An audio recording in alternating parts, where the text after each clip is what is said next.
Good morning बच्चों। जैसा कि आप लोग जानते हैं कि हम लोग जो चैप्टर पढ़ रहे हैं वो नेशनलिज्म इन इंडिया के बारे में डिस्कस कर रहे हैं। We are discussing about the chapter nationalism in Europe. तो मैंने आप लोगों को इस चैप्टर में पढ़ा दिया था, थोड़ा हम रिकैप करते हैं। रिकैप करने के बाद फिर आगे बढ़ते हैं। तो मैंने आप लोगों को इस चैप्टर में पढ़ाया, पहले नेशनलिज्म की डेफिनेशंस बताया। नेशनलिज्म की डेफिनेशंस के बारे में मैंने बताया कि नेशनलिज्म एक ऐसे मेजर फोर्स के रूप में जनरेट हुआ in the Europe in the end of 18th century and has brought a major changes in the history of the Europe, and I have explained that वो मेजर चेंजेस, सबसे बड़ा major change ये था कि इसने dynastic empire की जगह पर बेटे नेशन स्टेट का एस्टेब्लिशमेंट किया। नेशन स्टेट क्या होते हैं मैंने बता रखा है कि नेशन स्टेट वो होते हैं जिसमें देश सुप्रीम होता है, कंट्री सुप्रीम होता है, नेशन सुप्रीम होता है और सरकारें उसके लिए देश से ऊपर नहीं हो सकती। No one is greater than nation. जबकि बच्चों इन द एम्पायर जो ये आपका मोनार्चियल रूल होता है, जबकि आपका जो डायनेस्टिक सक्सेशन होता है, डायनेस्टिक जो रूलर होते हैं, इसमें राजा हेड होता है ना कि आपका कंट्री। इसके बाद मैंने आपको बताया था कि फ्रांस से ही क्यों हमने चैप्टर की स्टार्टिंग फ्रांस से ही क्यों किया, फ्रेंच रिवॉल्यूशन क्यों पढ़ा, क्योंकि मानते हैं कि नेशनलिज्म के एंगल में फ्रेंच रिवॉल्यूशन का बहुत बड़ा रोल है बच्चों। और मैंने ये भी बताया था कि फ्रेंच रिवॉल्यूशन में आपको सारा फ्रेंच रिवॉल्यूशन नहीं पढ़ना, आप लोगों ने क्लास 9 में पढ़ रखा है। आपको फ्रेंच रिवॉल्यूशन में पढ़ना है कब हुआ, 1789 किसके समय हुआ, लुई 16 के समय फ्रेंच रिवॉल्यूशन का दुनिया को कंट्रीब्यूशन किया है, लिबर्टी, इक्वलिटी एंड फ्रेटर्निटी। इसके बाद मैंने बताया कि फ्रांस में लुई 16 के समय हुआ, मेरी एंटीगुआ उस समय थी क्वीन ऑफ द फ्रांस। और इसके बाद फिर मैंने आप लोगों को जो एक्सप्लेन किया वो एक्सप्लेन किया कि बच्चों की फ्रेंच रिवॉल्यूशन के बाद, after the revolt of French revolution के बाद नेशनलिस्ट लोगों ने फ्रांस के लोगों के अंदर एक फीलिंग्स ऑफ नेशनलिज्म की जनरेट करने के लिए कुछ कोशिश किया। उसमें मैंने बताया कि उन्होंने आइडिया ऑफ ला पेट्रे और आइडिया ऑफ ली सिटॉन का एक्सप्लेनेशन किया, जहां मतलब मीनिंग ऑफ ला पेट्रे मीन्स फादरलैंड एंड ली सिटॉन मतलब सिटीजनशिप। और फिर मैंने बताया था कि इक्वलिटी एस्टेब्लिश की गई थी बिफोर द लॉ। फिर मैंने बताया था कि कॉमन करेंसी का एस्टेब्लिशमेंट किया था, मेजरमेंट एंड वेट का स्टैंडर्डाइजेशन किया गया था। ऑल दीज थिंग्स मैंने काफ़ी आपको बताया।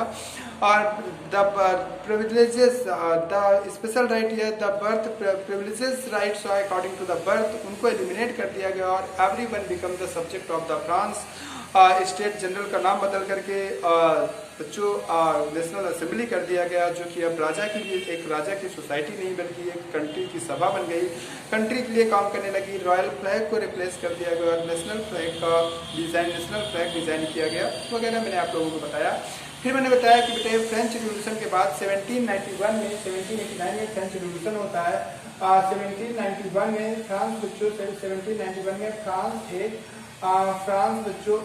एक रिपब्लिक कंट्री बनता है। और 1791 में फ्रांस एक रिपब्लिक कंट्री बनता है। रिपब्लिक कंट्री बेटा मैं बता रहा हूँ कि आपका 1791 में जब वहाँ फ्रेंच रिवॉल्यूशन हुआ तो बच्चों राजा को नहीं हटाया गया, राजा को वहाँ की पब्लिक ने बना के रखा। और उन्होंने जो चेंजेस किए वो चेंजेस ये किया कि राजा नॉमिनल बन गया और पूरी पावर्स, जैसे इंग्लैंड में आज भी है बच्चों, आज भी इंग्लैंड एक रिपब्लिक कंट्री नहीं है, इंग्लैंड एक कॉन्स्टिट्यूशनल मोनार्शियल कंट्री है बच्चों। आज भी वहाँ किंग होता है, आज भी सारे काम वहाँ किंग के नाम पे किए जाते हैं। अब भी वहाँ पर महारानी एलिजाबेथ सेकंड वहाँ की क्वीन है। और अभी वहाँ के जो प्रिंस हैं, प्रिंस विलियम्स, प्रिंस चार्ल्स हैं, प्रिंस चार्ल्स के बच्चे हैं आपका प्रिंस विलियम्स और प्रिंस हैरी। और प्रिंस विलियम्स नॉमिनेटेड होने वाले नेक्स्ट किंग हैं। तो मतलब मेरे कहने का मतलब है कि वहाँ पर आज भी मोनार्चियल रूल है, लेकिन वो कॉन्स्टिट्यूशनल मोनार्च है।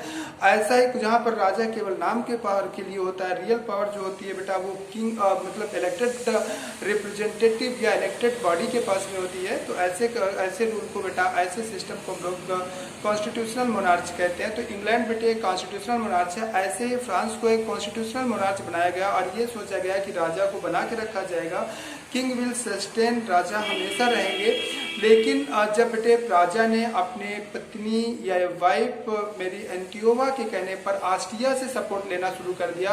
और क्योंकि ऑस्ट्रिया का जो चांसलर था बेटे, अभी हम बातें करेंगे, ऑस्ट्रियन जो चांसलर थे वो चाहते थे कि ये सिस्टम बिल्कुल कोलैप्स होना चाहिए, क्योंकि वो जो थे वो बेटा कंजर्वेटिव थे। और कंजर्वेटिव का मतलब था कि वो they never support to the dynastic empire, oh sorry, nation state, concept of the nation state, and they were never like that democracy should be developed. तो बच्चों इस वजह से उस समय का सबसे बड़ा रिवोल्यूशनरी बंदा वही होता था जो who talk about the republic, who talk about the democracy, who talk about the nation state. At that time he was considered as a revolutionary person.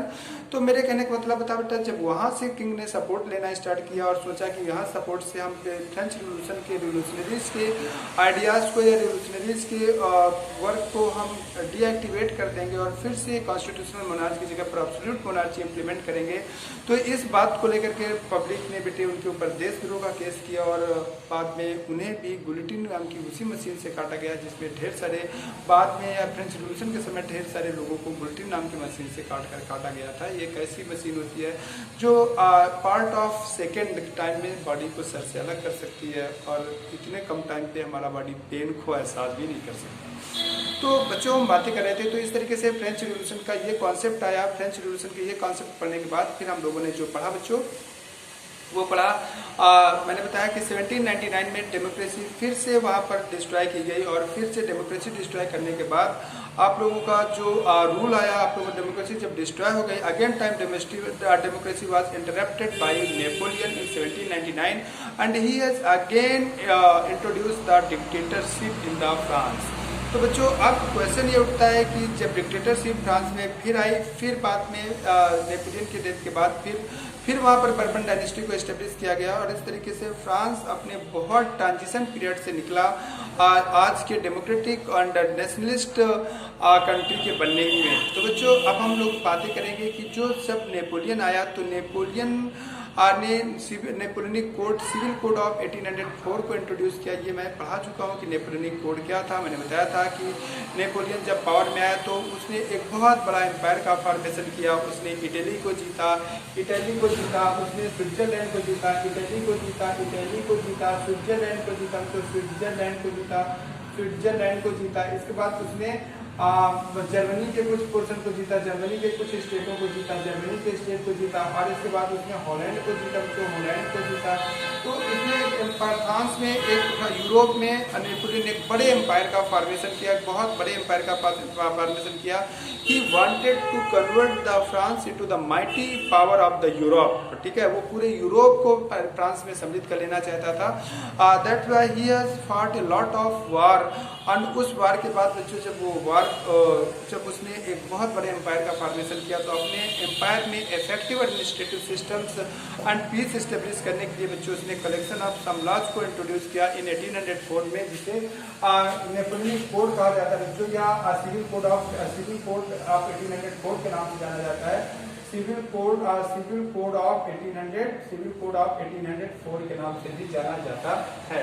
तो इस तरीके से नेपोलियनिक कोड मैंने बताया उसमें क्या प्रोविजन किए गए थे। मैंने बताया गया था equality was establish and these laws were not only introduce. जैसे मुझे किसी ने पूछा था कि क्या सर जो नेपोलियनिक कोड इम्प्लीमेंट किया गया था वो क्या केवल फ्रांस में एस्टेब्लिश किया गया था? नहीं बेटे, नेपोलियनिक कोड आप लोग क्लियर करके सुन लो कि नेपोलियनिक कोड जो इंट्रोड्यूस किया गया था that was not only introduce in the France but वो पूरे उसके एम्पायर में जितना उसने जीत करके अपना एम्पायर बनाया था पूरे एम्पायर में Napoleonic code, civil code of Napoleon was introduce in 1804। तो क्लियर, आप लोग ये ध्यान दीजिए कि वो पूरे जितने एम्पायर में, चाहे वो जर्मनी कहीं सा रहा हो, चाहे वो हॉलैंड रहा हो, चाहे स्विट्जरलैंड रहा हो, चाहे इटली रहा हो, ऑल द पार्ट्स में इसे इंट्रोड्यूस किया गया। ठीक है बच्चों, इसके बाद बच्चों आज जो हम लोगों को पढ़ना है, मैं आप लोगों को जो पढ़ा रहा हूँ बेटा, मैं बता रहा हूँ कि मैं आप लोगों की, अगर आप बुक से पढ़ रहे हो, बुक से मेरे साथ चल रहे हो तो देखना मैं थोड़ा सा जिग-जैग पढ़ाऊंगा। मैं कुछ चीज़ों को यहाँ पर छोड़ूंगा, जैसे आइडियोलॉजी मैं पूरी छोड़े दे रहा हूँ,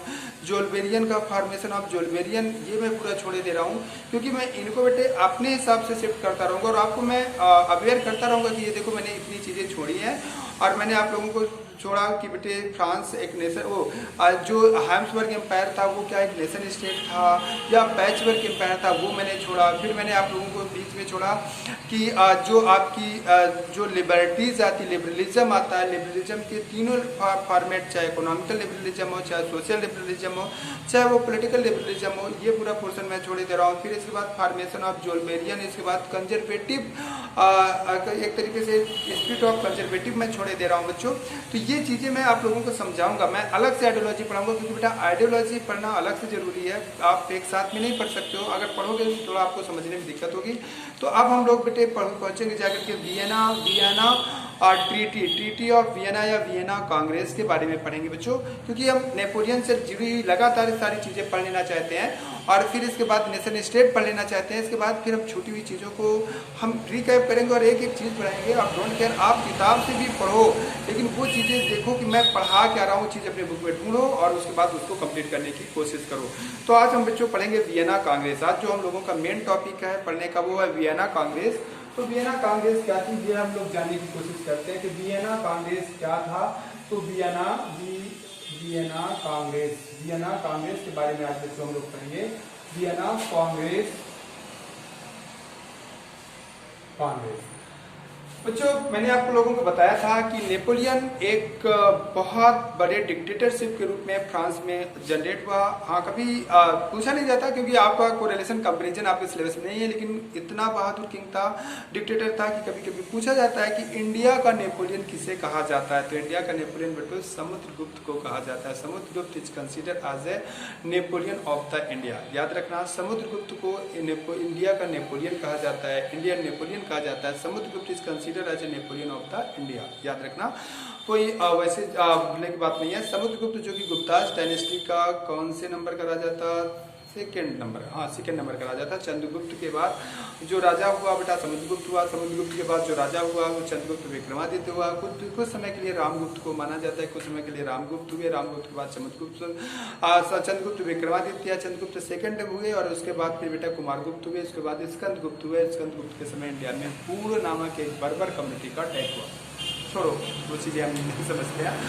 बट तुम लोगों को समझा रहा था कि इंडिया का नेपोलियन किसे कहा जाता है। तो समुद्रगुप्त को कहा जाता है, जिसने बेटे पहली बार इंडिया का पहला नॉर्थ इंडियन किंग जिसने साउथ इंडिया को जीता।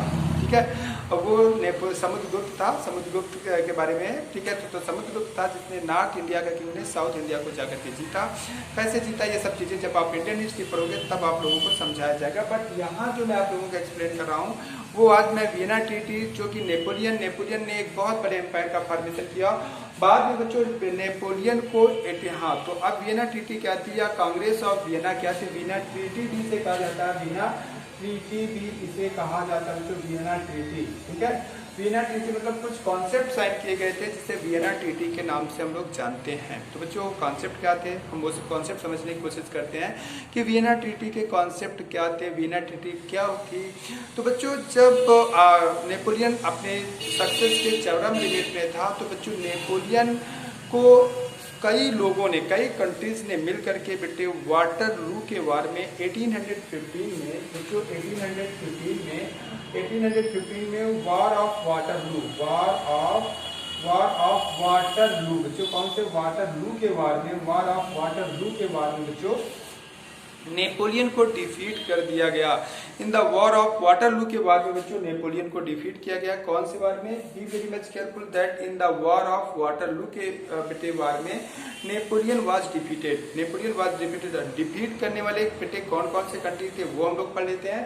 तो 4 कंट्रीज के नाम आते हैं, विनर कंट्रीज के रूप में 4 कंट्रीज के नाम आते हैं बेटा। सबसे पहले आता है बेटा रसिया आता है, रसिया। फिर बेटे आता है पुरुसिया। आप लोग ये कंट्रीज को बेटा बहुत अच्छे से याद करना, कौन कौन कंट्रीज ने मिल करके इसको हराया। तो आप लोग बेटे कौन कौन से वाटरलू के वार में किस किस कंट्री ने वाटरलू वार ऑफ वाटरलू लड़ा गया। कब बेटे लड़ा गया? 1815 में। War of Waterloo was fought in 1815 में। कौन कौन से था बेटे? नेपोलियन को किन कंट्रीज के ज्वाइंट आर्मी ने हराया? तो बेटे 4 कंट्रीज आते हैं। रसिया का नाम आता है, पुरुसिया का नाम आता है बच्चों, पुरुसिया।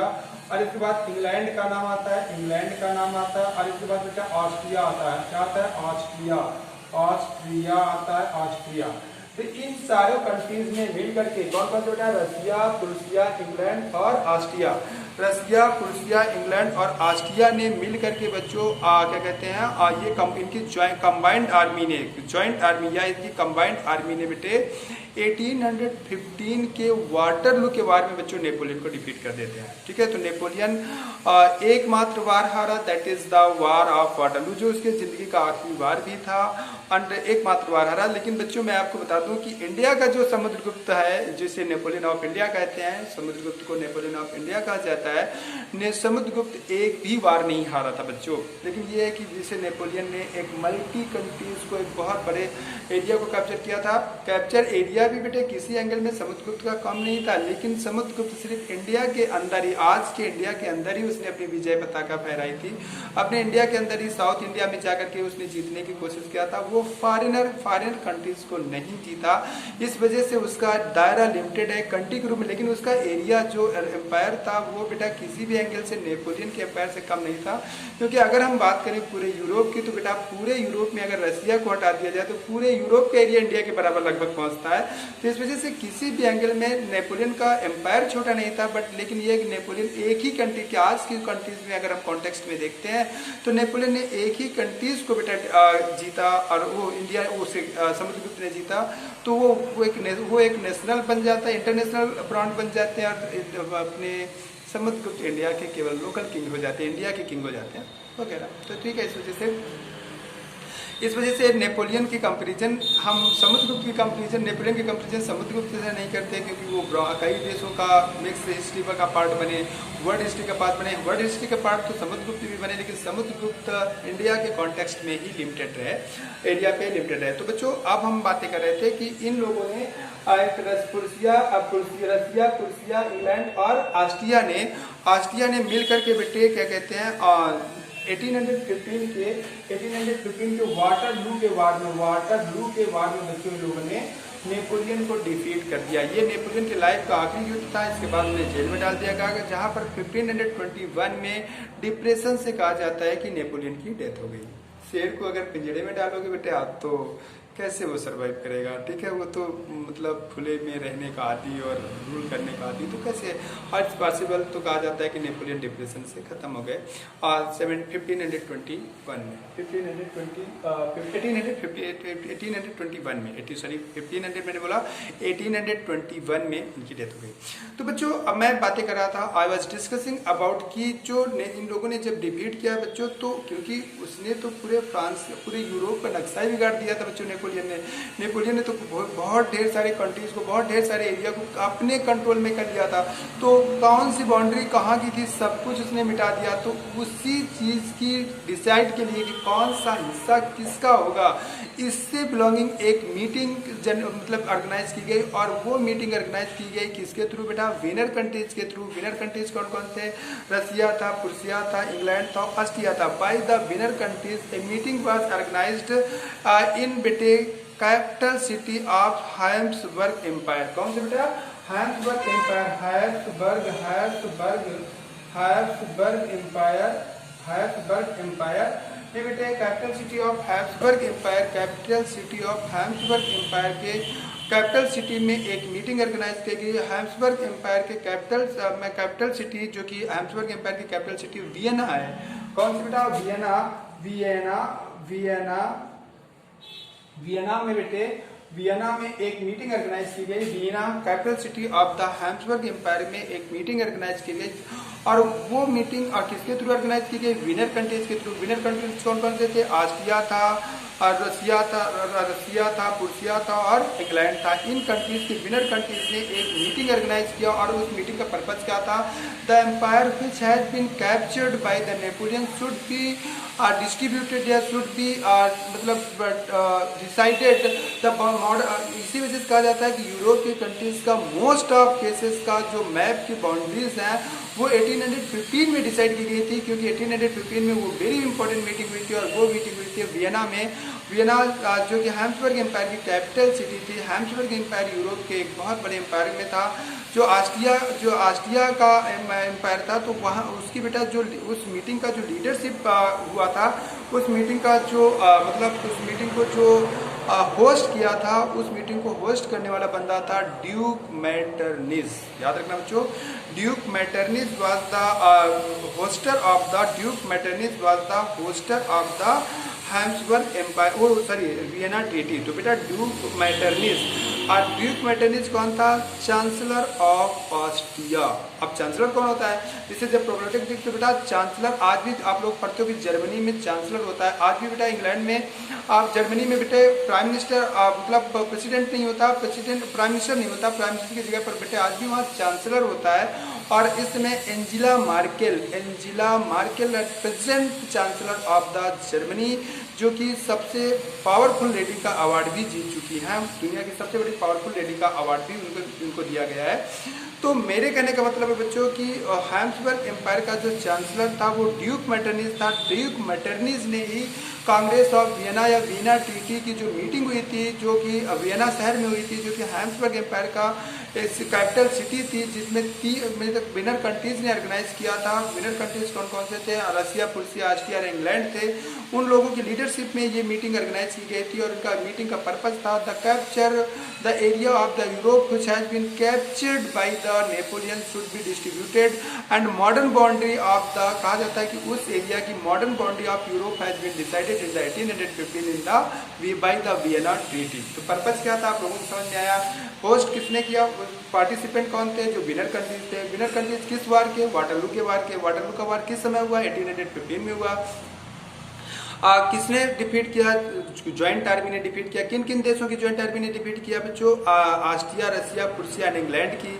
और वो किसको डिफीट किया? नेपोलियन को डिफीट किया। वाटरलू के वार में डिफीट किया और उसके बाद नेपोलियन को बच्चों जेल में डाल दिया गया और जेल में डालने के बाद कहा जाता है कि कुछ दिनों के बाद नेपोलियन की डेथ हो गई। 1815 में वार लड़ा गया और 1821 में नेपोलियन की डेथ हो गई। तो वो जो बेटा ये जो ट्रीटी, ये जो मीटिंग ऑर्गेनाइज की गई, उस मीटिंग का पर्पस था कि उस जो नेपोलियन ने जो ढेर सारे देशों के एरिया को कैप्चर कर लिया था उसको फिर से रीडिस्ट्रीब्यूट किया जाए, जो जिसका पार्ट है उसको दिया जाए। क्या क्या इस मीटिंग में डिसाइड किया गया वो बातें मैं अभी डिस्कस करता हूँ, लेकिन मैं आप लोगों को अभी वियना ट्रीटी के बारे में ये बता रहा था। वियना ट्रीटी को का जो हेड था, जो जिसने होस्ट किया था, वो ड्यूक मेटरनिच था। बच्चों याद रखना, duke Metternich was the hoster of the Vienna treaty और वियना की मीटिंग को होस्ट किया था। और ड्यूक मेटरनिच के बारे में मैं आपको बता दूं, ड्यूक मेटरनिच खुद एक बहुत ही कंजर्वेटिव रिजाइम्स के इंसान थे। कंजर्वेटिव रिजाइम्स का मतलब होता है वो मतलब वही, जैसे मैंने बताया ना कि नेशन स्टेट का अपोज करना, नेशन स्टेट की आइडियोलॉजी को अपोज करना, डेमोक्रेटिक सिस्टम को अपोज करना एंड मेंटेन द रूल्स, जो मतलब रूल्स एंड रेगुलेट जो पहले चले आ रहे हैं कि king is the part of the, बिना किंग के कंट्री रन नहीं कर सकता है। कंट्री कैन नेवर बी, ये एम्पायर, कंट्री की बात नहीं करेंगे, empire can never be imaginated in the absence of the king, ऐसी सोच के बंदे थे। और इसी वजह से बेटे वो हमेशा कहा करते थे कि दुनिया का सबसे खतरनाक इंसान मिस्टर जोसेफ मैजिनी है। अब बच्चों जोसेफ मैजिनी कौन है, इनके बारे में हम बहुत विस्तार से पढ़ेंगे, थोड़ा सा बता दे रहे हैं ताकि आपको समझ में आ जाए। बेटा जोसेफ मैजिनी इटली का था और उसे माइंड ऑफ इटली भी कहा जाता है जोसेफ मैजिनी को। जोसेफ मैजिनी ने बच्चों डेमोक्रेटिक रूल को, डेमोक्रेटिक और नेशन स्टेट के कॉन्सेप्ट को डेवलप करने के लिए बहुत कोशिश किया। और इसमें मैंने पहले बताया कि जो उसमें नेशन स्टेट की बातें करता था कि देश सुप्रीम है, राजा से भी ऊपर देश है और देश के लिए राजा को